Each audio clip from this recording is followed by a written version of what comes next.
Hello दोस्त। आज से कई दिन पहले हम लोग डिस्कस किए थे कि 50% डीए हो गया तो बहुत सारी बेनिफिट मिलती है। आपका हाउस रेंट अलाउंस भी बढ़ जाएगा सिटी के हिसाब से। लेकिन एक टॉपिक रह गया था, उस टॉपिक को लोग बार बार याद दिला रहे हैं। क्या होगा ट्रैवलिंग अलाउंस का?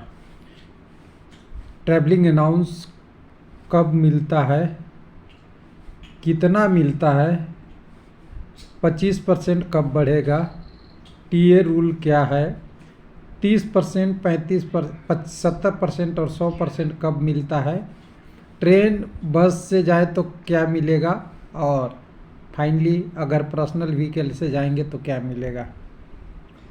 तो टीए इनकम टैक्स इस पे लगता है या नहीं लगता है, ये भी एक इशू है। बहुत सारे टॉपिक है ये रेलवे एम्प्लॉय में जो अभी लेटेस्ट में जो ज्वाइन किए हैं उन सारे कैंडिडेटों को नहीं मालूम होगा।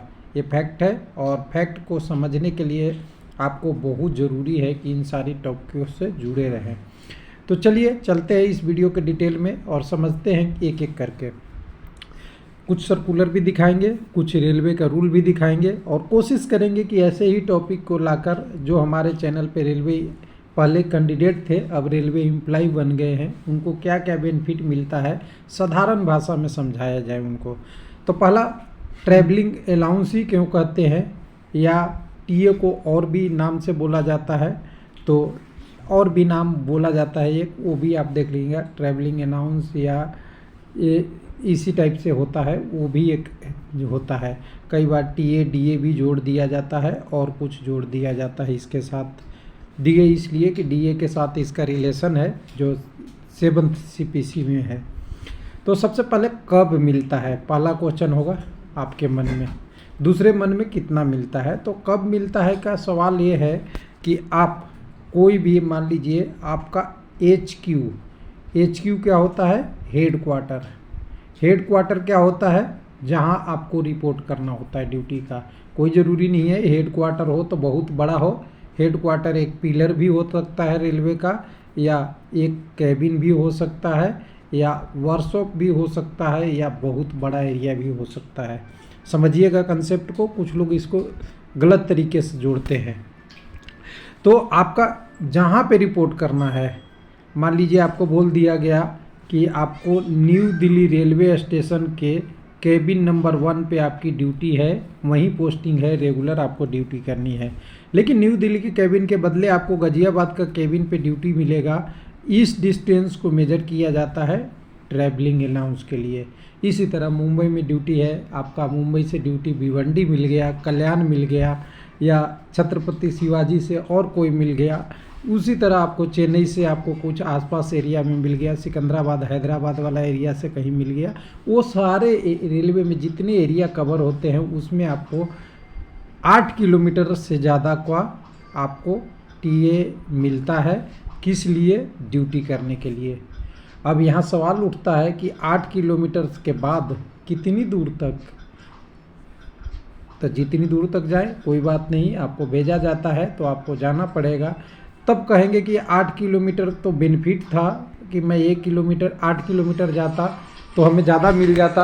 और फिर 8 किलोमीटर के बाद अगर बात करेंगे, 8 किलोमीटर के बाद अगर बात करेंगे तो 8 घंटा से ज़्यादा, 8 किलोमीटर से ज़्यादा वाला जब क्राइटेरिया लागू होगा तो वहाँ पे देखिएगा दूसरा लग जाएगा। अगर कोई दिक्कत होता है तो 8 घंटा 8 किलोमीटर 6 आवर 12 आवर और 12 आवर से ज़्यादा, यानी 1 से 6 आवर, 7 से 12 आवर और 12 आवर से ज़्यादा वाला क्लेम आप लागू होगा। जैसे ही आप 6 आवर में जाएंगे तो 30% मिलेगा, 6 आवर से कम होगा। अगर 6 आवर से ज़्यादा होता है, 12 आवर से कम होता है तो 70% और बाकी रहेगा तो 100% आपको मिलेगा 12 घंटा से ज़्यादा। अब 12 घंटा से ज़्यादा 3 दिन तक चलता है तो मल्टीप्लाई ऑफ डे में कन्वर्ट हो जाएगा, तो 100% मल्टीप्लाई ऑफ डे में कन्वर्ट हो जाएगा। तो ये सारा सर्कुलर कहाँ है, इसको ध्यान देने के लिए हमें 2-3 चीज़ें जानना पड़ेगा। पहले रेलवे का सर्विस रिकॉर्ड में जाएंगे। रेलवे का सर्विस रिकॉर्ड जो हैंड बुक होता है, जो रेलवे को दिया जाता है एम्प्लॉय के लिए, उसी की बात कर रहे हैं। उसमें सबसे पहला जो टॉपिक है ना, उसी को कहते हैं ट्रैवलिंग अलाउंस या टीए या ट्रांसपोर्टिंग अलाउंस भी कई लोग बोलते हैं, इसको आप जैसे जोड़ लीजिएगा। तो ये बिल्कुल क्लियर लिखा हुआ है, 8 किलोमीटर के दूर आप कहीं भी जाते हैं, किसी भी डायरेक्शन में जाते हैं, रेडियस लिखा हुआ है तो आपको मिलेगा। और ये टूर आपके हेड क्वार्टर से होनी चाहिए, यानी सिंपल सी बात है, इसमें कोई कन्फ्यूजन नहीं है। इसके बाद रिटर्न जर्नी में भी मिलेगा, और काउंट करने के लिए रात के 12 बजे से रात के 12 बजे तक का टाइम माना जाएगा। एक दिन से 2 दिन में जाएगा तो नहीं, तो अगर एक दिन से कम है, 12 घंटा से कम है तो आपका टाइम कोई मैटर नहीं करता। अब जो हमने पहले ही बात कर रखा है, 6 घंटे से ज़्यादा होगा यानी 6 घंटा तक आएगा तो आपको 30% मिलेगा, यानी जितना भी बात करेंगे लेवल बाई उस। अगर 12 घंटे से ज़्यादा होगा तो 70%, 12 घंटा से कम और 6 घंटा से ज़्यादा तो 70%, और 12 घंटा से ज़्यादा होने पे 100%। अब इसको इसके पे लेवल से देख लीजिए, 1 से 5 तक के लिए 500, 6 से 800 के लिए 800, 9 से 1100 के लिए 900, 911 पे लेवल का, और 12-13 पे लेवल का 1000, और 14 से ज़्यादा का 1200। सबसे ज़्यादा जो क्लेम होता है वो बता ही दिए आपको, 500 से 800 वाला में होता है, यानी लेवल 8 से नीचे नीचे होता है। 8 के बाद बहुत कम एम्प्लाई हैं तो कम लोग अप्लाई भी करते हैं, वो पता भी नहीं चलता। अब यहाँ पे 25% बढ़ने की बात की गई थी, तो एकदम बिल्कुल है, आप अप्लाई कर सकते हैं इसके हिसाब से। जो डेली आपको DA 50% हो जाएगा, तो DA आपको TA आपको 25% बढ़ना है। ये RB नंबर 84 आपकी 17 भी किया है, और 84/17 कहाँ है, यहाँ पे अगर देखेंगे तो यहाँ साफ साफ लिखा हुआ है कि जितने भी कैंडिडेट हैं जो उनका रेलवे एम्प्लाई हैं उनका 25% TA बढ़ जाएगा जब DA 50% हो जाएगा। अब इसकी अप्रूवल या सेंक्शन में दिक्कत आ रहा है तो आप अप्लाई ज़रूर कीजिए, आपको दिया जाना चाहिए।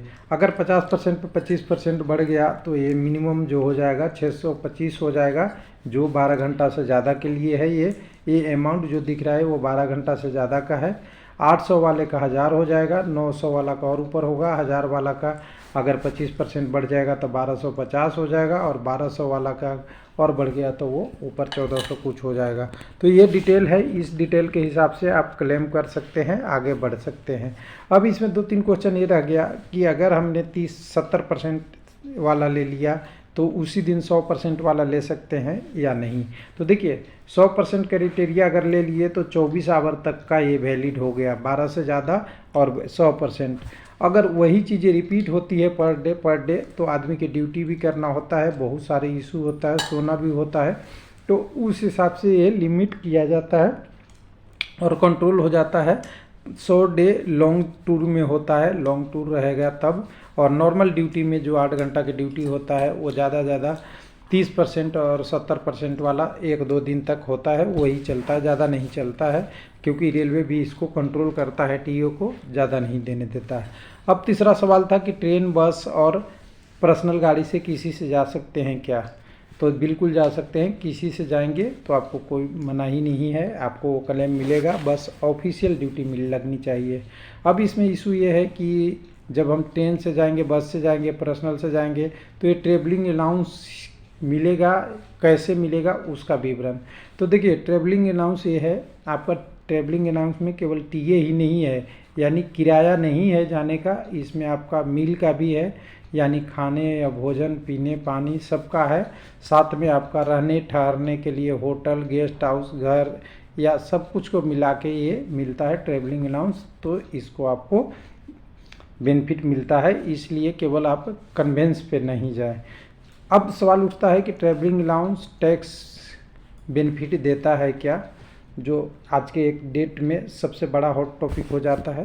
तो बिल्कुल मिलता है, टैक्स आपको बेनिफिट मिलेगा 1600 रुपये पर मंथ, और 12 महीने अगर कर देंगे तो कुछ ऐसे अगर जोड़ के कुछ आगे बढ़ते जाएगा, यानी करीब करीब 19,000 कुछ होता है, करीब करीब 19,000 के आसपास कुछ आसपास कितनी बेनिफिट मिलती है वो देख लीजिएगा। एग्जैक्ट मुझे अभी याद नहीं आ रहा है, लेकिन टैक्स से बेनिफिट यही होता है कि 1900 रुपये, अगर आप 19,000 रुपये सालाना TA उठाते हैं तो टैक्स नहीं लगेगा। इससे जैसे ही ज़्यादा उठाएंगे उस पर आपको टैक्स लगना शुरू हो जाएगा। इसमें लिखा हुआ है या नहीं लिखा हुआ है वो अलग इशू होगा, एक बार उसको आप देख लेंगे कि 1600 से ऊपर पे आपका टैक्स शुरू हो जाता है पर मंथ के हिसाब से।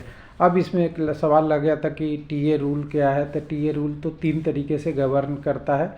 एक मिलता है कि 8 किलोमीटर से ज़्यादा जाते हैं तब कितना मिलता है, वो अनाउंस आपने देख लिया 500 मिनिमम और 1400 मैक्सिमम अभी का एल है, लेकिन अब वो 25% बढ़ेगा और वो अप्लाई करेंगे लोग तो वो मिल जाएगा।